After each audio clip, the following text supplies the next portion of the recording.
All right, everybody, welcome to Talking Taker episode number 50 of our encyclopedic exploration, digging up the career of the greatest professional wrestling character of all time. We appreciate you joining us for yet another round of Dead Man Talking. My name is Alex Dorio. I am one of your co-hosts, one of the creatures of the night, and I am joined here, as always, by my tag team partner, my best bud, my wrestling buddy, my man, Travis White. Travis, you know what? We've been here for 50 episodes, dude, and you know we've been friends for 25 some odd years now. But I gotta ask you, man, what's the deal? Are we gonna continue doing this, man? I feel like you've been running around on me with another podcast host, dude. What's the deal with you and Vince Russo? Bro, listen, bro. You ditching me for the brand? No way, bro. I was trying to get ourselves onto the brand. That's what I was trying to get. No, but he did say he's going to send Bruce Pritchard our way, so we'll see if that ever pans out. Yeah. I might be cheating on you with Russo and Bruce Pritchard. Sorry. Russo's made a lot of promises in his career. Yeah, that's true. That's true. Yeah. No, but man, yeah, in all seriousness, that was awesome. It was kind of surreal to be on his podcast. I hope our listeners checked it out. We posted it.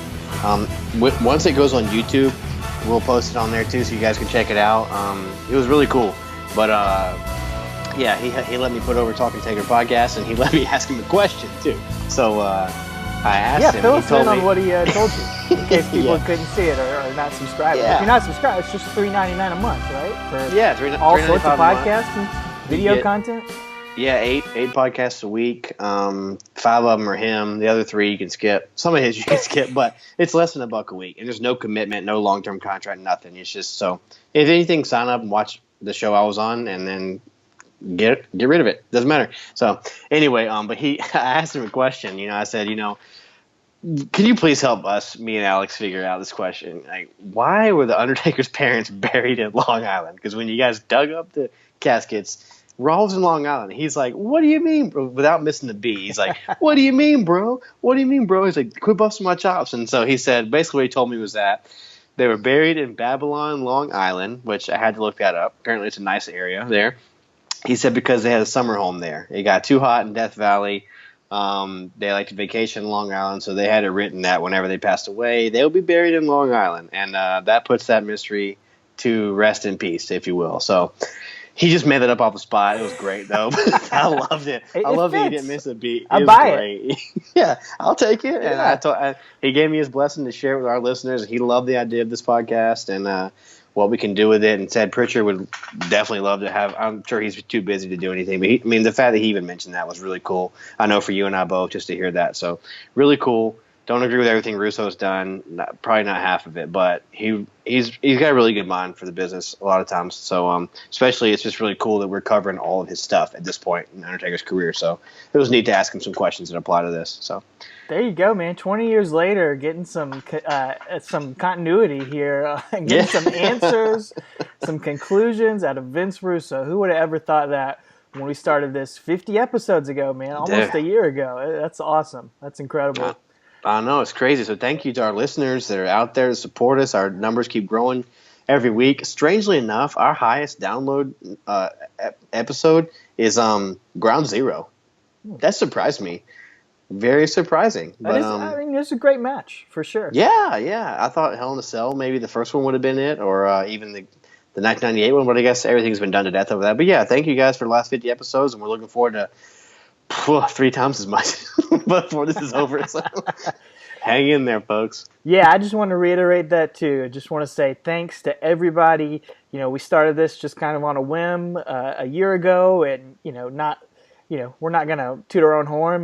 We're not a big podcast at all. It's definitely a niche podcast, but just the fact that anybody besides us listens every week, retweets, leaves a comment, interacts with us on social media, lets us know anything. People that have responded have talked about the matches they were at. Man, it's just fun. It's just fun to hear from everybody. It's fun to interact with people. We all have this shared memories of this classic wrestling stuff that we grew up with, and it all means so much to us. So it's cool to interact with new people out there. Especially, just want to shout out a couple of the listeners that we hear from all the time, Randy Turco and Gino McMannequin on Twitter, Don Hyman, Cavante Smalls, Lou Jane on Facebook. She's always posting stuff on Facebook. Our buddies Jay and Billy, who I know listen to us all the time, every single week. And there's a bunch more. I know there's a bunch more, but those are the first ones that popped into my head. And sorry if I missed you and you listen every week. We do appreciate it. Of course, it means a whole lot to us. And Travis, it means a whole lot to me for us to do this every week, man. I enjoy doing it with you. I'm glad you've stuck it out along with this. It's been a blast to do this. It's been it's been fun. It's been a lot more work than I think we imagined at first, but it's great. I enjoy it too. I just to be honest, I have not watched the current product of WWE aside from maybe 2 or 3 matches. The Undertaker's match at Greatest Royal Rumble and a couple of NXT matches since WrestleMania. So this has been my wrestling fix, which I've been a wrestling fan for 25, 26 years. So, I said we were friends for 25 years. We've been friends for 15 years, 16 years. No. 15? No way. I can't do any math tonight. It's 12, 15. It is late. Past the point where I do math. We've been friends for 20 years. Since 97. Yeah, I've been watching wrestling for about 26, 27 years. So, this has been my wrestling fix because my interest in the current product has fizzled out to a point it's never really been before. So I'm glad we've got this. I'm glad we're doing this for our friendship since we don't get to see each other as much as we used to. So it's been awesome, and we got a long ways to go. Yeah, we do, man. So strap on. We are on that highway to hell. We're out through the highway to hell. We're taking a left turn. And you know what? They continue with the old highway theme here with the old breakdown. They got the stop sign. Yes. Yeah. So I like that. It's good. Good continuity there. So good for them. That jumps into something I want to talk about as we're breaking down In Your House, Breakdown, 1998. Vince McMahon mentions that on the Raw after SummerSlam. He says that the next pay-per-view, there's going to be a breakdown, and it will be both emotional and physical.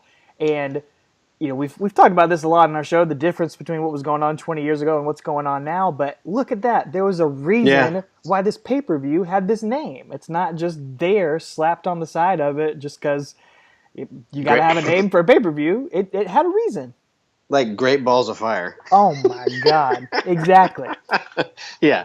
It actually had a reason to be called Breakdown, because, I love that. I love that. And this pay-per-view is special to me, and I'll talk about that once we get to it after the build-up here. But it's probably not special to anybody else, but for some reason it is for me. Raw after SummerSlam, Raw 275. This is actually a Saturday night Raw. This week and the next week are preempted because, tennis draws in more viewers than wrestling, I guess. Oh, wait. No, they don't. But anyway, it's one of those things. It's the U.S. Open. It's the USA Network. I guess you got to do it. So, whatever. So, this is a Saturday Night Raw. And, this one in the next week. But, Vince has that promo and talks about he has this great Machiavellian plan. And I believe he says Machiavellian. He says it wrong, like he always does. But he says he got this great plan to get the title off of Austin the next pay-per-view, which nowadays they would just strip you the title. Like they didn't think about that back then. So I don't know. They haven't stripped Brock Lesnar of the title yet. Yeah, that's touche. Although Kurt Angle threatened to, but anyway. Yeah. Apologize for my creaky chair. I'm in a different spot tonight, but I'll try to keep the creaks down to a minimum. But he says Stone Cold's going to have a physical and emotional breakdown when this plan is executed. And he says that Taker dominated Austin at SummerSlam, which he had to. He was knocked out. But and he calls Undertaker a fool for sending Kane to the locker room. So then he mocks Stone Cold Steve Austin because apparently that day Stone Cold was on Regis and Kathy that morning. Vince calls it, you're on that hot new talk show, Regis and Kathy Lee, which making fun of him for, I guess, Regis and Kathy Lee's not cool, but Regis was a huge wrestling fan back in the day, man. Yeah, he was, man. He always had the wrestlers on Regis and Kathy Lee. Undertaker was on Regis and Kathy Lee, I believe, at least once. Maybe we'll throw it on the YouTube or on the social media page. Oh, for sure, man, for sure. So it's like back then he was making fun of it. Now they can't wait to get people on talk shows. Nowadays. Oh yeah, exactly. John Cena freaking hosts Today Show twice a month. So anyway, yeah, he's making fun of him, and he says, makes fun of Taker for having class at SummerSlam, and he says something that I think we both agree that now these brothers are united, they should dominate everyone and terrify everyone in the locker room. They're together, and they should do that. And he says the locker room is starting to snicker at them because they've been reduced to being. Undertaker and Kane have been reduced to nothing more than two putrid put. What in the hell is he saying? That's it. Two putrid put. I'll go with wussies with a silent P. Yeah, I think that's what JR and King say for the rest of the night. But yeah, he's trying to motivate them in a sense, trying to psych them out and pump them up so that they can go after Stone Cold and take that title away from him. That's the long-term story that's being told here, is Vince is trying to get the WWF Championship on anyone but Stone Cold Steve Austin, and he's using Undertaker and Kane as part of his plan to rob that title off of him somehow, some way. Right, exactly. And he also calls Kane something else. Yeah, he refers to the brothers as the Undertaker and his, and I quote, retarded brother Kane, which, dude, just watching this 20 years later, dude, imagine the CEO of a company going on TV in 2018 and calling somebody retarded. Like, they'd be fired faster than Papa John was a couple weeks ago, man. Like, Vince McMahon just can't do that anymore. Absolutely. Things not have at changed. all. No, that word you won't. Oh yeah, you won't find that word in my vocabulary at all. But yeah, I was blown away hearing that, and then the putrid, after that. Right, So. that too. But that seems to be the line, putrid wussies, and then at that point, Taker and Kane make a beeline toward Vince, and Vince bolts through the crowd. And I just thought it was a nice production touch that we didn't have their music go off. Yeah. They come out like unannounced. Even though nowadays somebody comes out unannounced, their music still rolls. So I like this touch back then. They come out. So they're lit up. They're ready to fight. So Vince bails. They're going to continue to come out through this entire episode of Raw. It is the Undertaker and Kane show, and I don't know, like it was, to me, it's starting to get a little old with it. Like, we've seen this so much on the past few months of Raw, Undertaker and Kane interrupting the show and beating people up. But they continue to do it through this episode of Raw. First, they take out the Lethal Weapon, Steve Blackman, as he's supposed to team up with Ken Shamrock to face DOA, and they specifically target Steve Blackman's leg as Undertaker puts on this leg lock. JR calls it a UFC-like submission hold, and it's little early glimpses of the MMA style that Undertaker would soon add to his arsenal. Oh, absolutely. I love it. I didn't realize he started doing that stuff this early, Right. We tend to think about it in the mid-2000s, But yeah, he started it back then. So again, he's always been a huge mark for UFC, as we know. We've seen him in the audience there in recent years. So I thought it was cool. But yeah, they kind of play the heels here, taking out this babyface and ruining the match. And again, the commentary speculates that they've definitely been, motivated by Vince's comments, So, but they continue later on. They come back out and ruin, the battle of the big V's. You got Big Van Vader and the Big Valboski Val Venus. So, and who wouldn't want to see that too? Oh, well, Bradshaw didn't, so he comes out. So, and then again, no music. Kane and Undertaker come back out. They annihilate Val and Vader, double choke slam, and then Lawler says, Vince is accomplishing his mission. It worked. His Machiavellian plan is working. So. He has motivated these two monsters. Later on, they try to use a sledgehammer to tear down Mr. McMahon's door to talk to him, but he's not in there. D'Lo Brown has just wrestled X-Pac.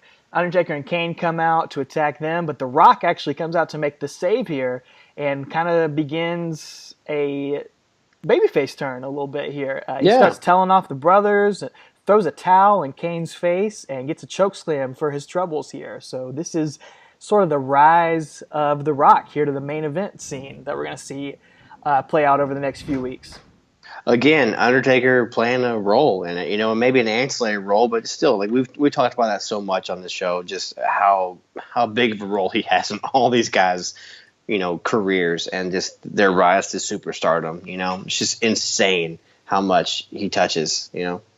Oh, absolutely. Insane. We're going to see another big one next month. Well, I won't spoil it yet, but you might remember it. But another one where Undertaker is indirectly responsible for one of the biggest stars being created. I can't wait to talk about that. So Yeah. Come back next week. That's right. Tune in for episode 51. We'll touch on that. So after that, they're shown pacing around backstage with the sledgehammer, and they beat up a production member backstage. So that's pretty fun. And then JR tells us that Taker and Kane are headed there. We don't know what there is, but he says that. So, and then we have a raucous main event that it's so big and so bombastic. I can't even. You have to take it from here, man. I just can't even. Well, it's out of control. I do want to just quickly mention right before the main event, we get a star-studded tag team match as Los Boricuas took on Too Much on Monday Night Raw. That's a match that happened, and you would think with Undertaker and Kane coming out and destroying all these jobbers all throughout the show, this match is just begging for them to come out and hand out Right. 4 choke slams. It has a bullseye on it. Nope. They wrestled a 5-minute match. And Too Much pick up a victory, man. I was so excited to see that. That was a big Too Much mark, man. I think I was the only one. Too much, man. Well, yeah, that match, if any match on this card needed a run-in, it was that one. But it didn't get it. But instead, the main event gets ruined. The main event, anywhere in the country, of Jeff Jarrett and Too Cold Scorpio. What in the world, man? Just think How about is it that in a main kayfabe. event? Yeah, that Right. this was booked as the main event of Monday Night Raw. It's ridiculous, dude. So notice we haven't mentioned Steve Austin's name yet. He's not on the show. Yeah. You got no Mankind. You got nothing like that, You got Taker and Kane kind of weaving the thread throughout the show. But yeah, Jarrett and Too Cold Scorpio. Yeah. So, and I think X-Pac interferes. So there's only one clean finish in the whole evening of Raw, and it was that Too Much match. So yeah, but Taker and Kane come out and they assault Scorpio, and then Vince comes at the top of the ramp and he's just smiling like a proud papa. His plans come to fruition, so he's excited. And the brothers hit Scorpio with one of those spiked tombstones they took out Mankind with last month. So they stare down Vince, and he kind of bails to the back as they storm up the ramp. So again, I kind of liked – I know you said you didn't really like this whole thing with them coming out a lot. I understand it is kind of getting tedious, but I like that they come out and just hit their finishers. Because like you mentioned that with Austin at Royal Rumble of 97, like there's something to be said about somebody coming out and just nailing everybody with their finishers. So I like this. I know, agree to disagree. It's all good. Well, to me, yeah, I see what you're saying, but it just kind of felt like going through the motions here on this. Sure. These first two episodes of Raw going into breakdown. They're both on Saturday night. They're both taped, and it just felt like going through the motions because they weren't live. And really, they were using this episode of Raw to build up the next night on Sunday Night Heat. That's what they were talking about all night long. Because instead of on Raw, on Sunday Night Heat, we're getting the first ever team up after a year of all this buildup of Undertaker and Kane. The Brothers of Destruction are going to wrestle together on Sunday Night Heat for the first time ever. I could not believe it. I was like, why is this on me? Just goes to show you how big of a deal Heat was, man, first. That's a pay-per-view thing, man. Like, to me, it just screamed like, this is free TV. This is Monday Night War driving this, like they've got to win the war. So they're driving people to Heat or driving people to Raw to turn to Heat because I guess Raw's on Saturday. So, tune in, and see what happens. So, yeah, the brothers team up and against especially a wonderful tag team. Yeah, pay-per-view quality tag team. Darren Drozdov and the Animal. LOD 2000. Oh, my goodness, man. And during the match, we hear Hawk call in on commentary as he's checking himself into rehab. What a wonderful storyline that was. Yeah, those things never work. The whole Scott Hall being knocked thing and man. Hawk, that's too much. Bringing realism into wrestling is good, but when you bring that that's just too much, man. I draw the line there. Not a fan of that. What was going on with the finish to this match? I don't know what happened here. It's like, so I do want to say Kane and Taker gel really well together as a They tag do. team, like Yep. off the get go. And Taker's working Animal's knee, and I don't know if he wins with a knee bar. He has him in a knee bar, and like I don't remember a bell going off or anything. But like it's Oh no, the I don't bell know. rang. Undertaker has the leg hook on Animal, and Draws comes in and starts kicking Undertaker off of Animal, Okay, and the bell rings. And I Okay. don't know if Undertaker got disqualified Yeah. for not letting go of the hold, or Draws got disqualified because they didn't have an announcement.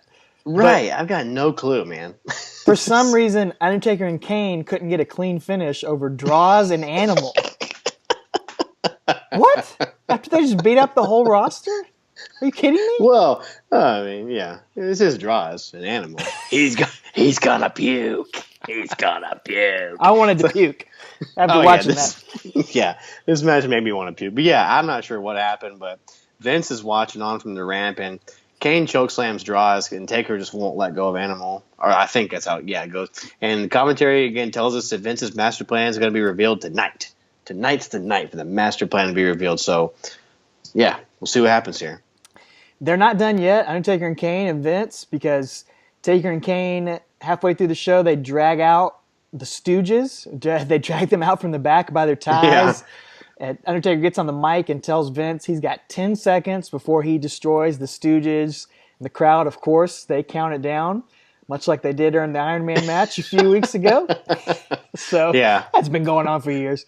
Exactly. And of course, Vince McMahon does not show up, so we get treated to some more excellent choke slams for Pat and Gerald. Man, no one sells it like they do. They're amazing. They should teach the back bump from a choke slam. They're great. Oh, they got yes. synchronized stereo choke slams here for the Stooges. They it's get so up good. Huge. Yeah. The only person I've seen rival him so far is The Rock. The Rock gets up big for choke slams too. He does, and he loves Pat Patterson, so he must have been watching him.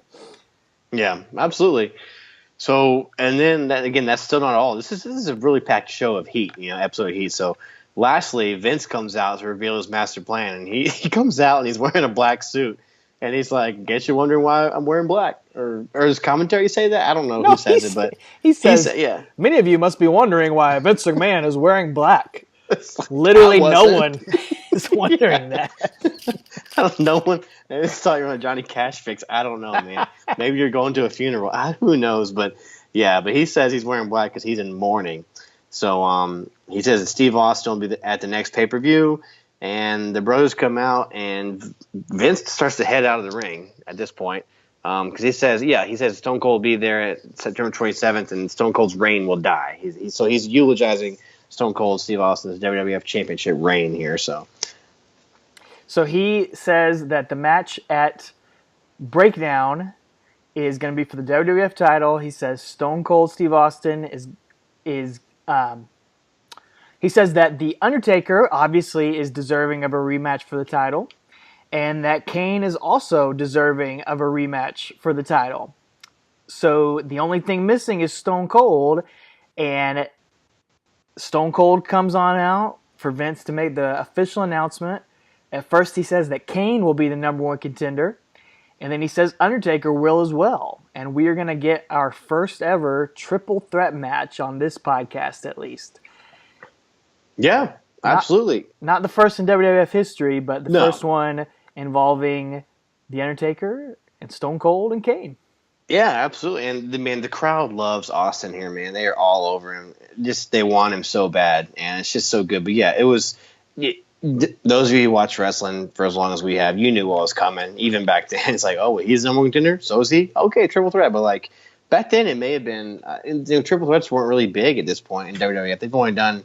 Well, they'll start to get more prominently featured, but especially on this pay-per-view, I think there's two of them. Yeah, on back to back. Yeah, yeah, and one of them main events the Raw beforehand. But anyway, it was still kind of a big deal. Yeah, it was kind of a cool selling point, and I think we talked on this show before about how if triple threat matches existed a few years ago, there definitely would have been some occasion for them. Maybe with like Kevin Nash and Bret Hart and Undertaker, it might have made sense to do something like that. Or even in early '97, you could have done some stuff there. Could Yeah. have taken Undertaker's career in a different way, but yeah, we're gonna get one here actually on pay-per-view. So we'll talk about that Yeah. here in a few minutes. That brings us to Raw 276, which again is on September 12th. So preempted again on Saturday because the U.S. Open. Got a good recap video during the show. It kind of breaks down all the goings on here because Taker and Kane aren't on the show. Neither's Austin nor Mankind. But the only thing really reminiscent of a storyline develop is that Rock comes out and pretty much gives a babyface promo. And he calls out Kane to a match at some point. Basically, I guess. Right. Yeah, I'm just gonna, and it's kind of a babyface turn. It's a short-lived one, but it's a babyface turn, and that's all. That's all we're gonna cover this week on that Raw. So the next night on Heat is what's happening next. So. And again, not too much going on there either. D'Lo Brown takes on Kane, and Mark Henry and the Undertaker on the outside with their respective partners. The Rock interferes, continuing his little feud here going on with Kane. Hits Kane with a chair in the back, and then Undertaker chases The Rock to the back. They do have some business in the ring with Undertaker and Mark Henry. The brothers get Mark Henry up for a double chokeslam, give the spike tombstone to D'Lo. So again, the blending and the mixture of a lot of different feuds and a lot of different people all in this main event scene. Yeah, absolutely. And I want to point out Shane McMahon on commentary here. We haven't really talked about him much on commentary, but he's, again, we mentioned last week's episode that this Heat is his show. I mean, he, like you said, he's ripping off the Godfather's gimmick. He's got the ladies with him usually, but I don't think he had him here. But it's just funny because as they hit that tombstone pile driver, that spike went on D'Lo, Shane says, well, you've heard of the dynamic duo? These two make up the demonic duo. So I just, again, being the Batman mark I am, the dynamic duo is Batman and Robin. So I appreciated line. I like that. Plus, yeah. Robin wears red, Kane wears red, Batman wears black, Taker's black. But yeah, I didn't think about it. that. So anyway, I think I'm looking way too far into it, but I love it. So anyway, Yep. And then after that, Austin comes out with literally the ugliest Stone Cold T-shirt I've ever seen in my life. I don't think he ever wore it again. It's like camouflage, like writing on it and stuff. It is trash, man. Have you ever seen that shirt? No, I didn't remember it. Mm-mm. It was horrifying. But anyway, he basically says he'll beat up Taker. He says he beat Taker fair and square in the ring, but he gives Taker credit and says that he sent for sending Kane to the bag, and he respects him. But there'll be no more Mr. Nice Guy Stone Cold, and he won't give Vince the satisfaction of letting somebody take the title from him. And then he calls out Shamrock, which will lead to kind of where things are headed here. So it's kind of weird that all these people's storylines are melting over each other and intertwining. So pretty cool stuff, though. Yeah, they have this weird little side feud with Austin and Shamrock in the middle of Austin, Kane, Undertaker, McMahon.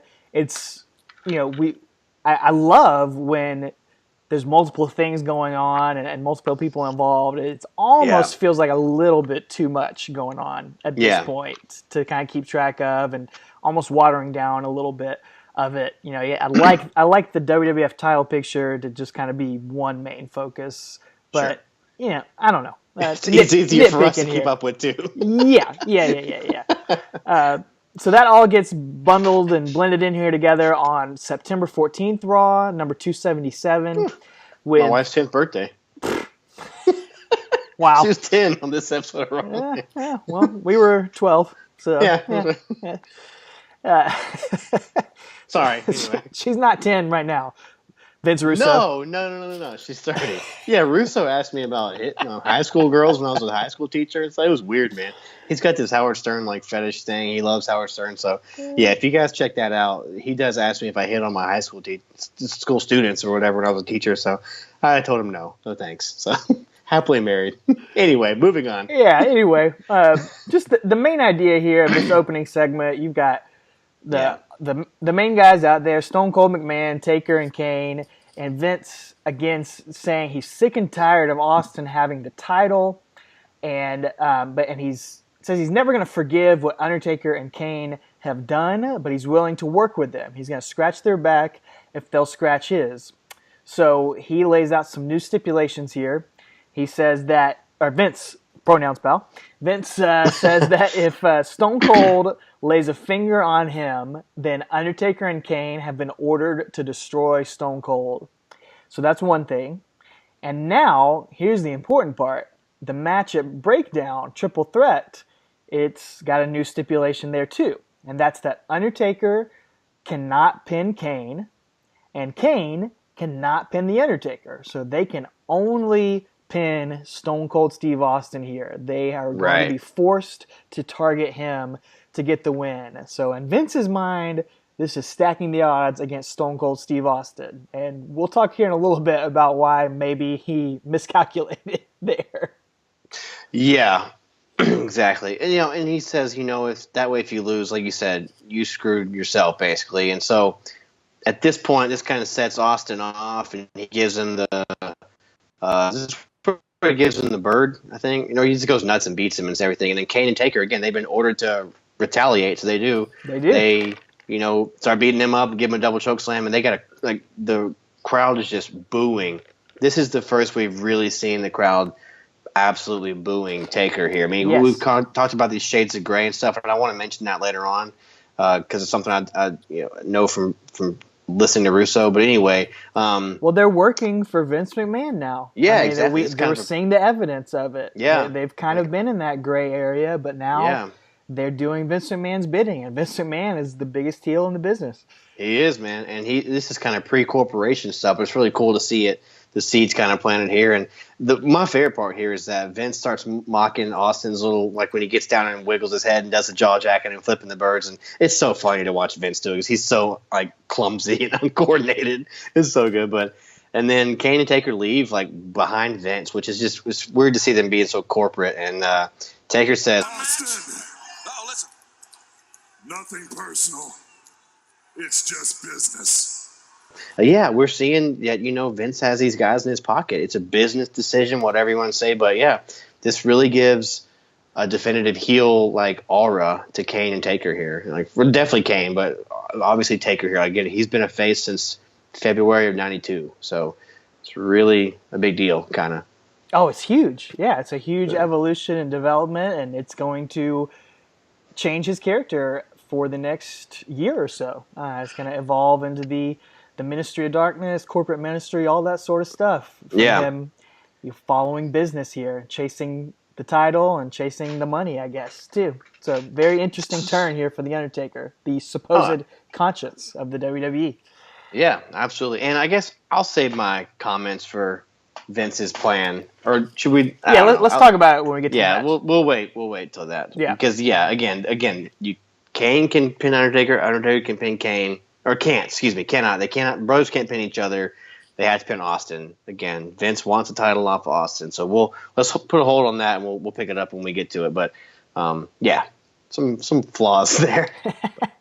The Rock ends up taking on Kane here, so we get a little resolution, sort of, for their storyline that's been going on for a couple weeks.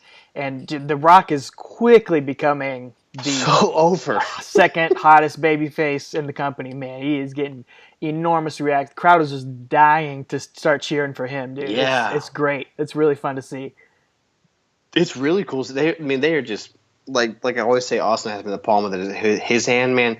They're eating up every single one of Rock's mannerisms, the people's elbow, the signature spots. They are popping for them. When just weeks ago they were booing him, man. It's just amazing what a little slight change. And he doesn't even change his character, really. He just kind of changes who he's verbally assaulting, That's the only thing that changes about him. It's so brilliant to see the fans love him so much so quickly. So one thing interesting, though, is that JR says during commentary Taker and Kane made a deal with the devil, or rather Vince made a deal with two devils, which I thought that was a pretty cool quote there. So that's a good point. The Undertaker interferes in this match, which is the main reason why we're talking about it. The ref is down. Undertaker comes out and interferes, and all of a sudden, Mankind shows up out of nowhere. We haven't seen him since SummerSlam, and he's got the sledgehammer that Kane attacked him with at SummerSlam. So he attacks Kane with that sledgehammer. Undertaker and gets a huge pop. He's babyface now too. Yep, exactly. It's awesome.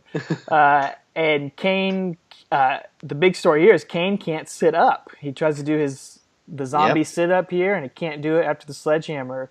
So showing a major showing of weakness there for the first time. But Undertaker says, "This has gone on way too far. Tonight it ends right here." What's he talking about, JR? Me and you, once and for all, and bring your sledgehammer. Whoa! Oh, man. The There you go. challenges to a match. Sledgehammer on a pole match, man. Not really, but That's my hammer. dude, I haven't thought of that video in forever. We won't. I think about it about once a week, man. Not always. Oh, that's my hammer. But I mean, a huge story, man. Rock just pinned a former WWF champion, Kane, dude. Like, yeah, good for him. You know, I see something in him. So, yeah, Mankind is going to accept this challenge, and he starts smashing the set with a sledgehammer backstage. He's got these nasty-looking wounds on his face. I guess they're supposed to be from getting hit with a sledgehammer at SummerSlam. But anyway, later on, he brings a ladder and a sledgehammer to the ring for this match. So I guess he's going with a sledgehammer ladder match. I guess. Money in the sledgehammer in the bank match. I don't know. Dude, Triple H must have really felt left out here, dude. Everyone's using sledgehammers, and he's not invited to the party. I know, man. Nobody invited the Cerebral Assassin to the sledgehammer party. So, anyway, Taker brings that one he has, and this kind of just a brawling, typical Taker Mankind match. But again, Mankind takes bumps to a table again, like he doesn't need to, and he gets nailed into the dumpster. And I think the finish kind of comes when Taker tombstones him on the chair and goes to hit him with a sledgehammer. But as he does, of course, there's a dumpster out there. So who pops out of it? Pop goes The Rock. Yep. Oh, yeah. He comes in, attacks Taker's leg, and then somehow I think Rock throws Mankind over the barricade, doesn't he? Yeah, it kind of saves him. It's a little glimpse into the future of the Rock and Sock connections. I like that, It's cool stuff. Yeah, teasing something that we'll see a few months down the line. Again, lots of teases in this show, and I don't know how much of it was intentional, but it's cool to look back in hindsight and to see a lot of that in there. Yeah. So basically, if you put a casket or a coffin or a dumpster nearby the ring in 1996 to 1998, someone's popping out of it. Exactly. Always. And you know what? You're going to get over if you pop out of a dumpster. Exactly. Anyway. Another rule. Exactly. That's not it for Taker this episode, though. Something else happens. Yeah, the main event of the show is Steve Austin and Ken Shamrock. Kind of a weird match. Austin acts a little heelish here in this match. He really does. The dynamics here are kind of all over the place. A little bit too much of these shades of gray, in my opinion. But anyway, Undertaker and Kane interfere at the end of the match, which causes a double disqualification. But I guess this is really all building up not only Undertaker, Kane, and Steve Austin, but like you mentioned, there's another triple threat match on Breakdown for the number one contendership between Rock, Mankind, and Ken Shamrock. So this is what this is all about. Every one of those guys is going to supposedly have a case for why they should be the number one contender here. Rock and Mankind come in and hit the ring and try to make the save. So, it's chaos between all six of these guys, really, as this episode of Raw goes off the air. Yeah, basically it goes off like that. So, again, really cool to see everybody's stuff intertwining. But that brings us to Heat Episode 8. That's on September 20th, 98. So, this is the Sunday before Breakdown here. So, Vince is backstage talking to the brothers here during this riveting Mankind versus Dustin Runnels match. This is when Dustin Runnels was a televangelist or whatever. It was, goodness gracious, man. I want to block this out of my memory. Yeah, the less said, the better about that. The main event is the Brothers of Destruction on this show with Kane and Undertaker against DOA. Just another thrilling tag team encounter right there. But Kane and Undertaker do have a promo backstage with old Michael Cole, who's asking them about their business deal with Vince. And Undertaker again reiterates that it's strictly business. Undertaker says he would not throw scalding hot water on Vince McMahon if he was on fire. Which what? What does that mean? Jumbled in his words right there. Yeah. I don't know. He's like, I wouldn't throw scalding hot water on him. He's on fire. I was like, yeah, you shouldn't. You should throw cold water on him. He's on fire. I don't understand. So, anyway, but Michael Cole, investigative journalist, pushes and he starts bringing up Mankind, Rock, and Shamrock and all that. And Taker basically says, like, why does everyone feel the need to anger us? Taker says that, anger me and Kane. And, they better leave themselves out of it. And if they want to get involved, we take no prisoners. We show no mercy. And says they'll beat DOA tonight. And then Kane again, speaks for, I guess, what's this, the second time Yeah, that we've heard him? second or third time, I think. Yeah. And if you will, allow me to do my Kane impersonation Go again for here. it. So Love it says, Austin, our destiny will be your demise. So, Bravo. Oh. I enjoyed that. What if you did the whole podcast like that? Oh, man, I think we'd have no one listen to it. Maybe one of those Kane Undertaker matches will do it. So How long do you think you could sustain that? probably about 10 more seconds after what I just did. Okay, got it. It's rough. It's pretty tough. Yeah, it's tough. So. Man. So let's do Raw go-home show for breakdown. Let's bring this back home. Yeah. Those six guys getting a brawl. The six we mentioned, and then basically DOA loses pretty easily to Kane with a tombstone. So yeah, brings us to Raw 278, which is on September 21st, maybe.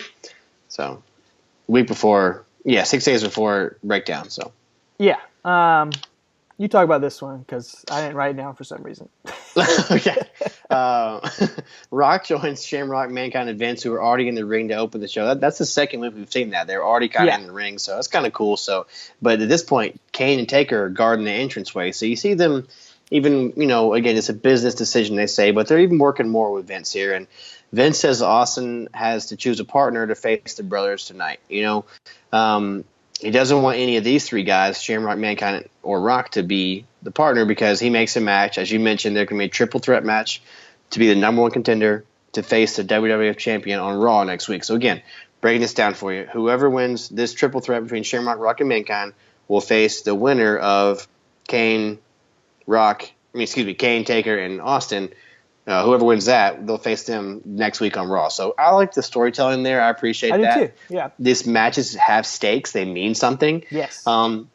But I want to mention that even though Taker's kind of working for Vince, he's got this he's playing it so well because he has this look with like just a straight face and his arms are crossed the entire time. Like he's kind of teed off, not really happy with himself about what he's doing, but he's doing what he's doing because he has to. So I really appreciate that there, the little nuances he has.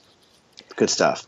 He is. He's the best performer in WWE history, in my opinion. Yeah. And it's the little stuff. It's the big, over-the-top character stuff that everyone loves and gives him credit for. But man, as we've seen in the show, the little nuances, he excels at. Yeah, that's what puts him over the top here. Exactly. We see Undertaker and Kane walking backstage, arriving to the building. They show footage from earlier to the day, and this is my favorite. Oh, yeah. Another glimpse at Kane's casual wear and his sweatsuit that we saw him getting a DNA test in a few weeks ago with a towel over his head, too, which we would go on to see later on in later years. Oh, wow. I didn't think about that. Yeah. Once he shaved his head and everything? Yeah. Wow. Yeah. And we see somebody interesting backstage as they pass by. A young fallen angel, Christopher Daniels, is standing backstage. If you got a keen eye, you can pick him out back there. I think he's got hair on his head, too, which is weird. Yes, really weird to see.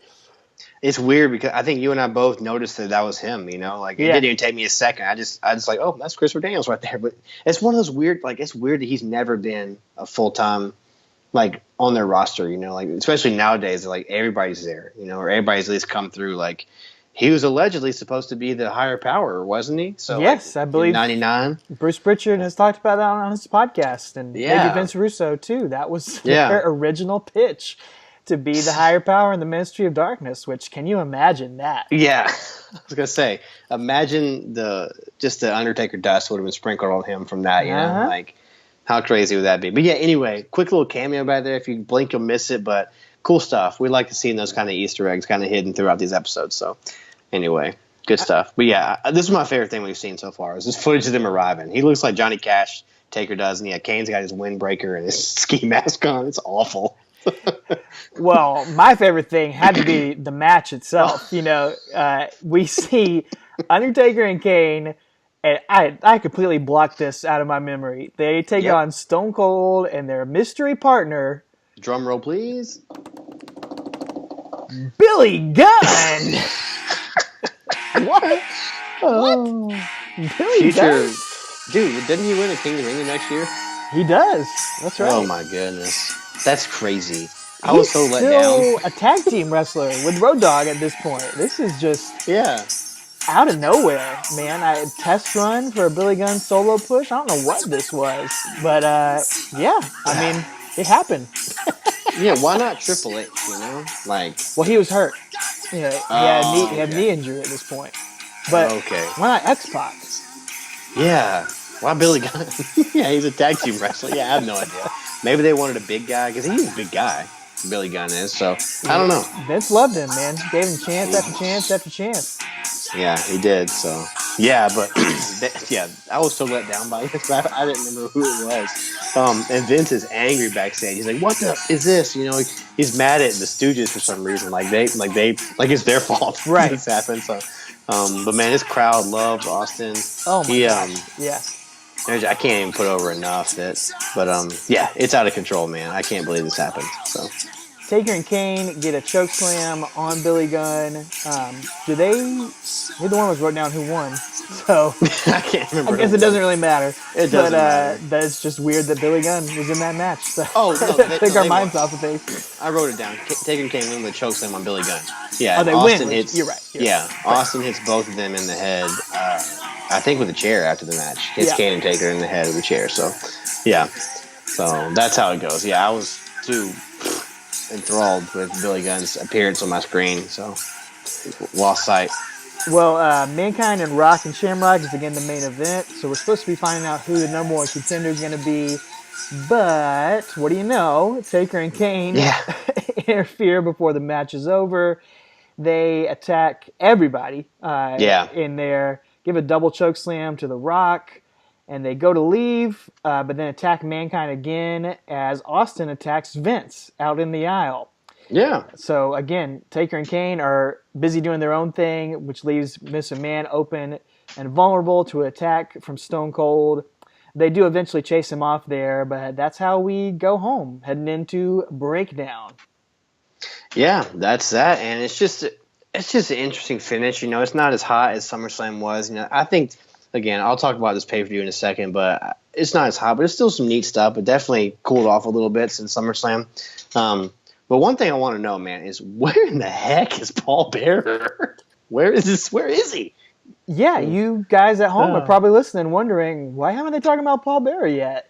Yeah, we haven't seen him since the night or the week before SummerSlam, and man, you brought it up in your notes here, and I honestly, I kind of just glanced over it. I didn't even notice it, which is crazy to think of how important he's been, how much we've loved him. But yeah, he's just kind of slips out the back door here, and not to spoil too much for 20-year-old wrestling, but we are going to see him on next week's episode.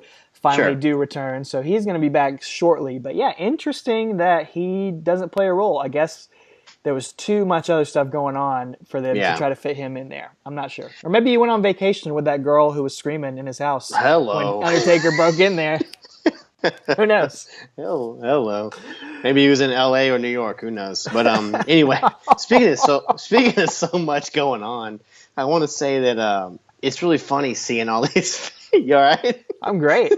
Seeing these shades of gray of his face, you know, these face and heel turns for these talents, and like I said, it's not even that they're doing anything different. It's just, I mean, Taker is kind of working for Vince here, but like as far as his mannerisms, his style, everything's the same. And like, you know, Austin was working heel in that match earlier, and Rock's kind of turned face now. And I just want to mention something that like Russo says a lot, and even Pritchard said it on his show, I believe, when they talked about Russo, was that Russo and Ferrara, he talks about this a lot. Russo, he says like we would just try to get into the mind of the character and say what would like for instance, what would Undertaker do here? What would, you know, Steve Austin do here? How would the character of this guy react in this situation? So it's not so much as like they cared about is he a face or is he a heel, like depending on who he's fighting. It's just literally what would Mankind do? It's just, like Mankind came back and he's kind of a face now because he beat up Kane with his sledgehammer. Well, why did he do that? Because Kane beat him up with a sledgehammer, you know. So it's kind of funny. They're not so worried about, you know, black and white. There is a lot of gray, but I just really thought that once I heard that quote from him, it's really cool to think about because it does make sense.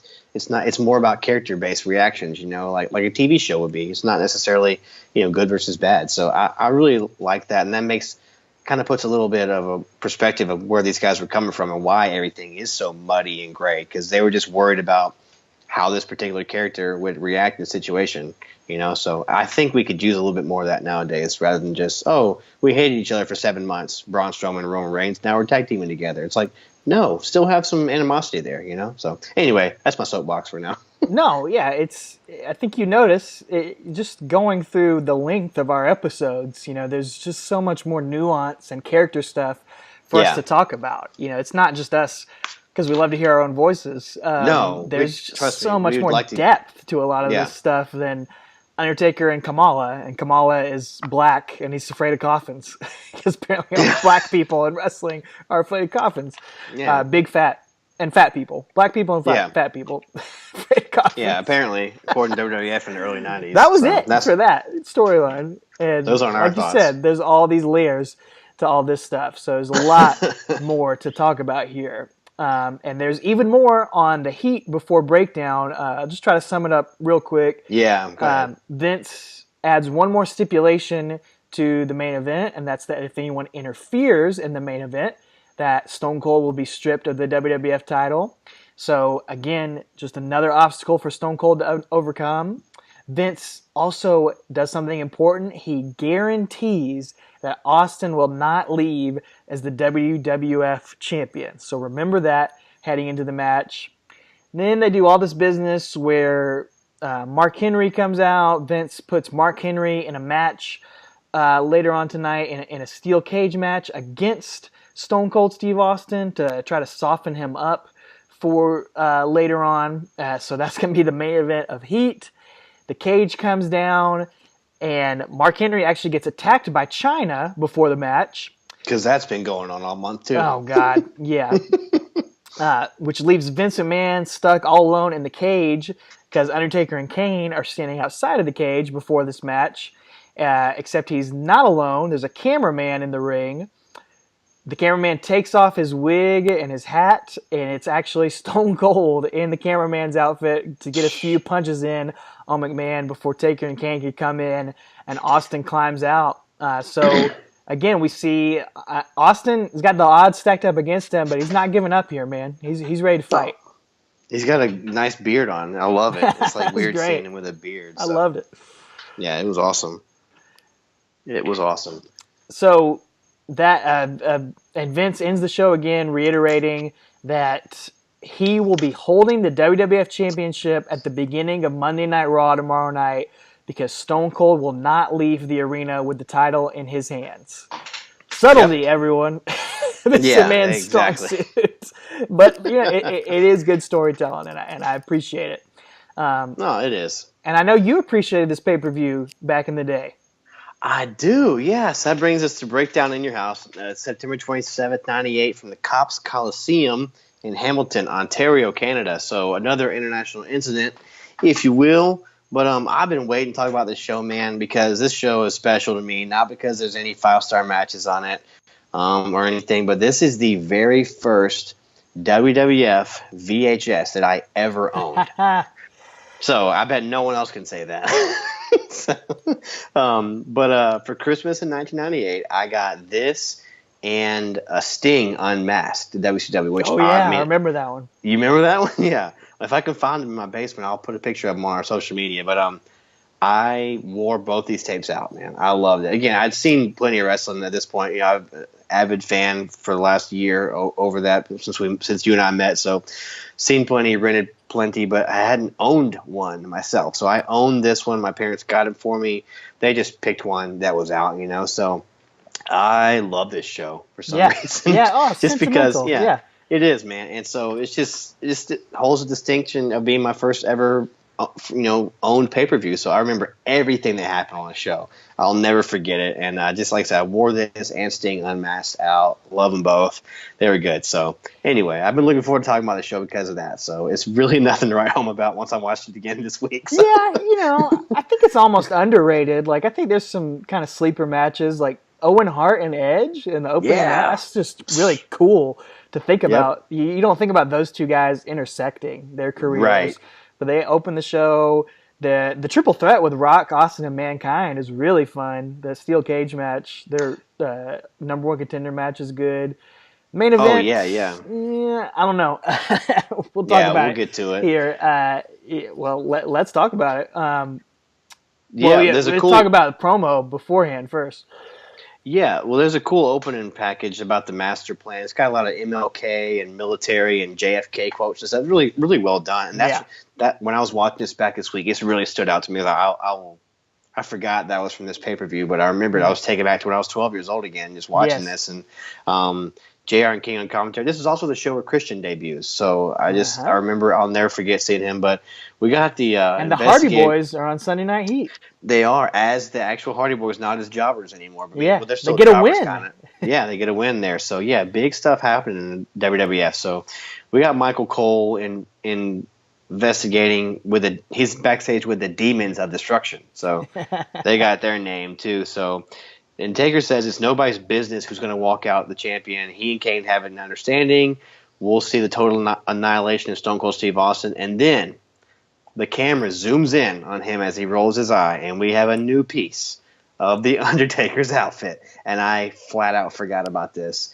It is the eyebrow ring. Yikes. Some people hate the teardrop tattoo. Dude. I'll take teardrop tattoo any day over the Undertaker with an eyebrow ring.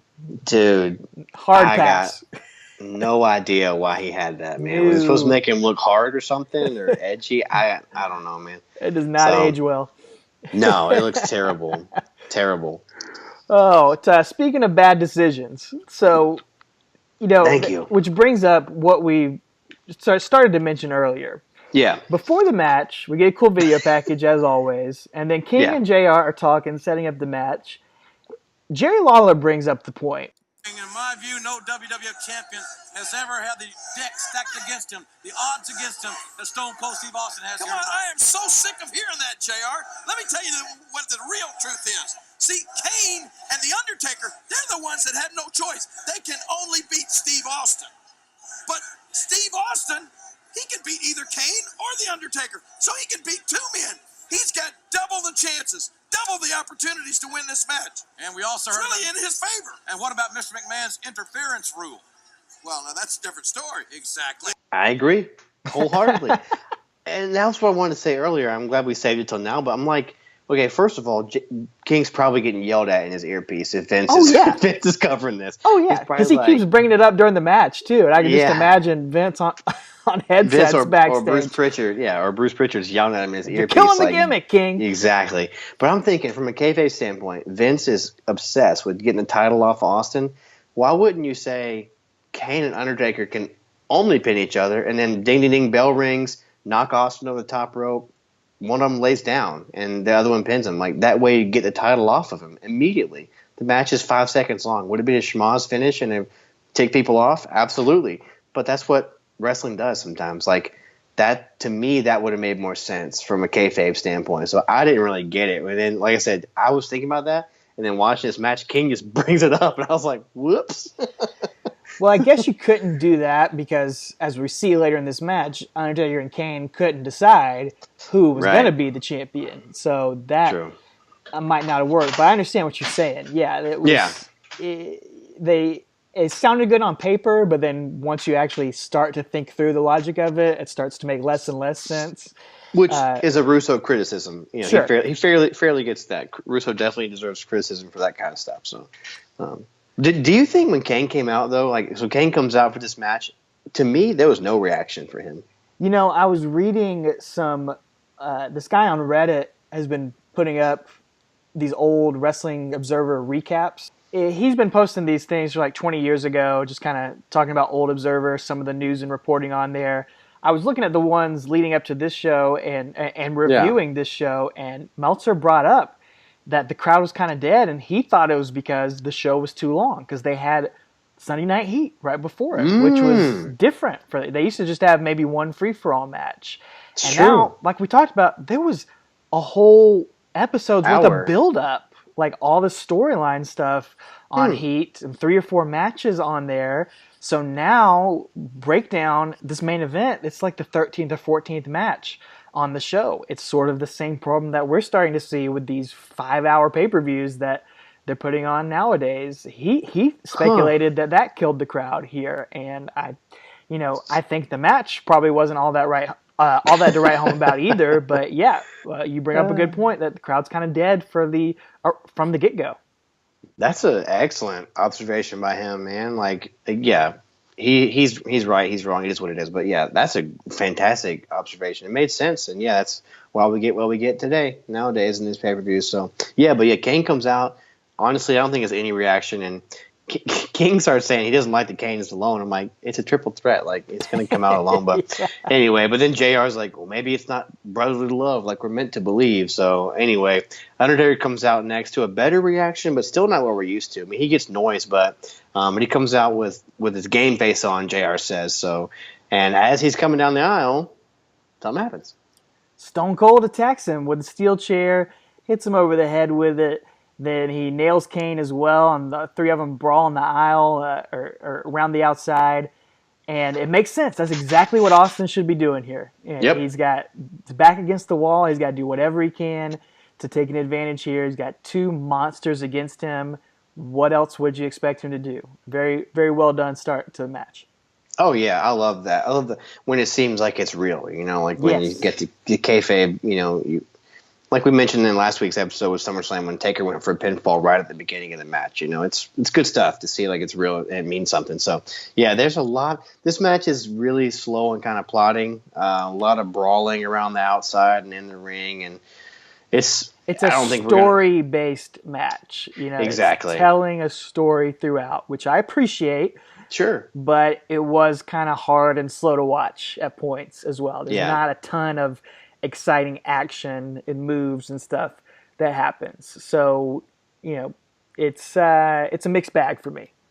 Yeah, it is, definitely. And like I said, there's lots of brawling. I think there's a few wrestling moves, a body slam at the beginning, and I think Austin sidesteps a diving clothesline that Kane does, and he starts Austin starts beating up Kane, and then Taker kind of saunters into the ring with a chair, and Kane tosses Austin over the top rope right into Undertaker. And I just wrote the crowd is quiet except for like the first 3 rows. But at this point, Taker gets thrown into the steps, and then Austin crotches Kane on the ring post. I love this part because JR's like, the Undertaker may never be an uncle now. And I'm like, if you think that's what's stopping Kane from having kids, like, this dude was burned, right, when he was 20, and he wears a jumpsuit and a ski mask. I don't know, dude. I don't think anybody's going to have kids with him. So. Walking around Comic-Con, people are into weirder stuff than that, bro. Oh, my word. That's true, but I just thought it was funny. So, anyway. Austin finally wakes the crowd up here. He hits a stunner early on to Kane.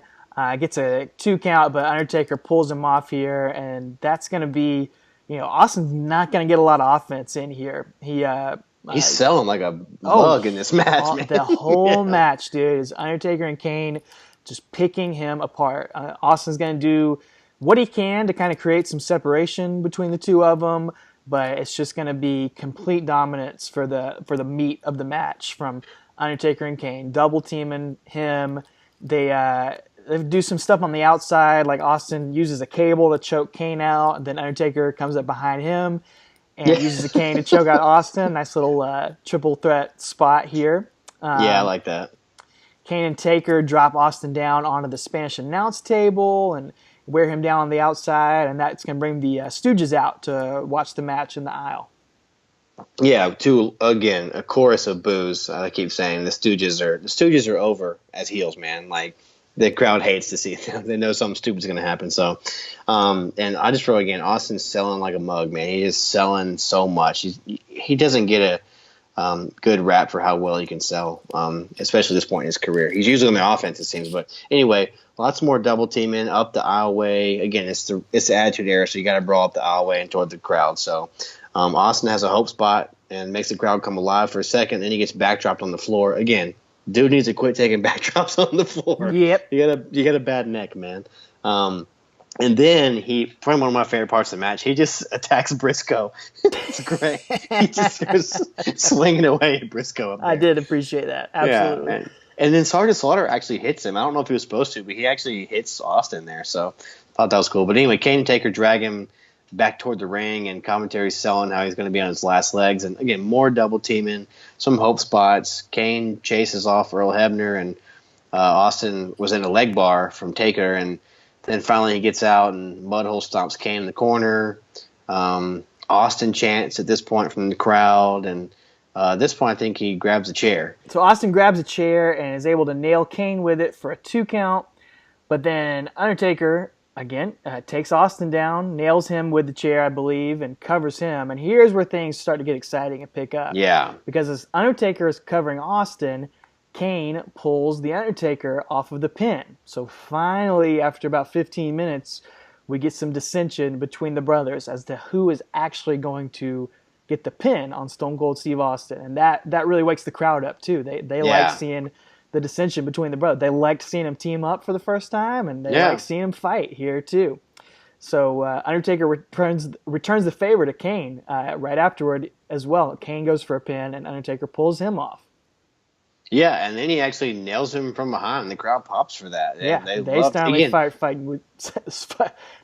start fighting with each other. Yeah, exactly. And Taker eats some right hands from Kane, and Austin gets tossed out of the ring. So Austin comes back in with a choke and hits a Russian leg sweep on Kane. So take a page out of Taker's playbook there. Good Russian leg sweep with a 2 count, man. So yeah, Stooges are looking on. But again, it goes to show that there's really no face heel here, but like if Taker does something cool, the crowd pops for it, they still kind of like him, he's still Taker to them, but he still gets booed when he's supposed to. It's just really cool. Again, give them that Russo bookend of how would this character respond in this situation. So I like that. Brothers start, they start taking turns kind of shoving each other off of pins. They keep going for pins on Austin, and they keep breaking them up here. McMahon's plan is starting to really fall apart. And then, unfortunately, in my opinion, the match kind of falls apart as well amongst all of this. It was just really weird to watch, like the last 2 or 3 minutes. It seems like everybody's timing gets off here. It does. I don't even know how to describe it, but it really, I don't know if it seemed like it was Kane, really, that was kind of off on things. They are just kind of falling all over each other, doing moves, and it's just really weird. I don't know any other way to describe it.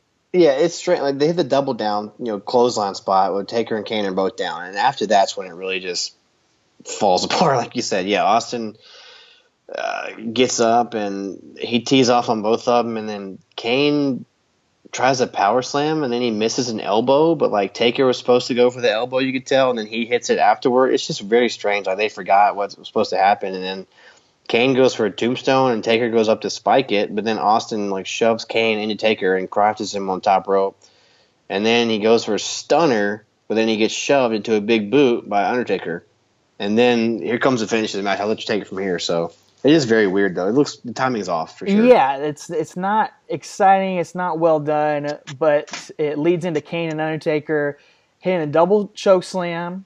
They both cover Stone Cold. Earl Hebner counts to 3 and rings the bell, and that's it. And we hear the Fink with the announcement, the winner of this bout and new WWF champion. And he pauses and doesn't know what to say because we've just seen both guys get the cover here at the same time. The crowd doesn't know how to react. It's kind of dead and weird and confusing. But Vince McMahon comes out all jovial. His plan has apparently paid off as Gerald Briscoe steals the Smoking Skull belt, runs it back over to Mr. McMahon, and Vince McMahon gets what he guaranteed. He walks out with the title, and Stone Cold is no longer the champion, even though we don't know who actually is. Yeah, it's weird, man. Like, again, I always get the match times about 22 minutes and 15 seconds, I think. But it's a neat ending, like the way they give him the choke slam, then they both fall backwards onto him.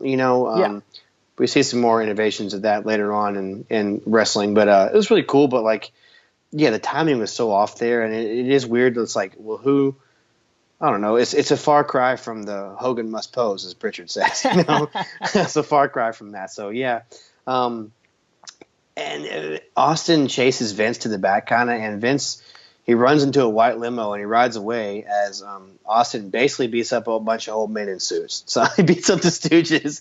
I appreciate Austin fighting men in suits. The camera follows Austin backstage, and again, commentary is like, "Who's the champion?" And Vince yells, "You don't have it anymore. It's mine." And he flicks off Austin, and that's kind of how the show goes off. So basically, Taker was a pawn in Vince's master plan. There's no conclusion here, but we'll get to that next week on Talking Taker. But in my opinion, not a great or even good match, but it's a special place in my memory for my childhood. So screwy ending, but it's a good storytelling. So it's a pivotal match in the storytelling. Yeah, the timing was weird. I don't know. Again, these guys have not worked a lot of triple threat matches. I think that was probably part of it too. Sure. It's a confusing thing when you're used to wrestling one guy for every single night, and then you add another guy into the mix. It can kind of throw things off. So, I think it's understandable if a little bit disappointing. And yeah, like we said, it's a storytelling match. It's not so much about the moves or the action in there, but about the story being told. And unfortunately, Undertaker and Kane, like you said, are just kind of the pawns here. And even though they're going to be the main event of their next episode, it's going to be Undertaker and Kane for the WWF title. It is this Stone Cold and McMahon show, dude. They do not want you to lose sight of that. It's about Stone Cold and Vince McMahon, not really about Undertaker and Kane. But their role is very important, and we're excited to talk about it on next week's episode as we cover Judgment Day in Your House from October 1998 on next Friday's show. Of course, we want to hear what you think about this match, if you agree that it was a little bit disappointing, if you really liked it, if you have fond memories of watching that VHS over and over again like Travis did. We want to hear all about that. Hit us up on Twitter, Instagram, or Facebook at Talking Taker. Like I said earlier in the show, it means so much to hear from you guys. And the big guy, our new Instagram follower, the Ryback. Hit us up, 22. Buddy. Yeah, come on the show anytime you want. And Absolutely. Seriously, 50 episodes in, man, we got to come up with a game plan to get The Undertaker to follow us on Instagram. He's very active on there. And is he? Oh. He is. He only follows like 7 people, and one of them is Post Malone. So that's so disappointing for me. Seriously, we are way more entertaining than Post Malone Undertaker. And we're way more fun to hang out with, dude. Absolutely. If you can hang out with him, just come be on a show with us. Go see the Harlem Globetrotters, and then come hang out with us. Absolutely. Hit us up on all the podcasting platforms, and just, if you enjoy the show, share it with somebody else who you think would enjoy it. Share it with your fellow wrestling fans. That's the biggest way you can say thanks to us, is to spread the word, man, and let somebody know about this podcast project that we're going along, and they can jump in from the beginning, or now's a great time to jump right into. There's a lot of classic stuff coming up, and it helps to know the background, or you can just jump in wherever you want at one of your favorite matches and follow along for the ride. It works that way too. So tune in next week for episode 51. We'll crack open a new 50. Exactly. And again, we just appreciate when there's more than 2 downloads on our account, so more than just me and Alex listen to it. So anyway, let us know what your favorite, how you like the eyebrow ring as well. And what are your guys' opinions of the eyebrow ring? But if you were there on September 27th in the Cops Coliseum, if you were there in Hamilton, Ontario, Canada, our 3rd international incident here on Talking Taker, I believe, in Canada. If you were there, let us know. And ladies and gentlemen, take her easy.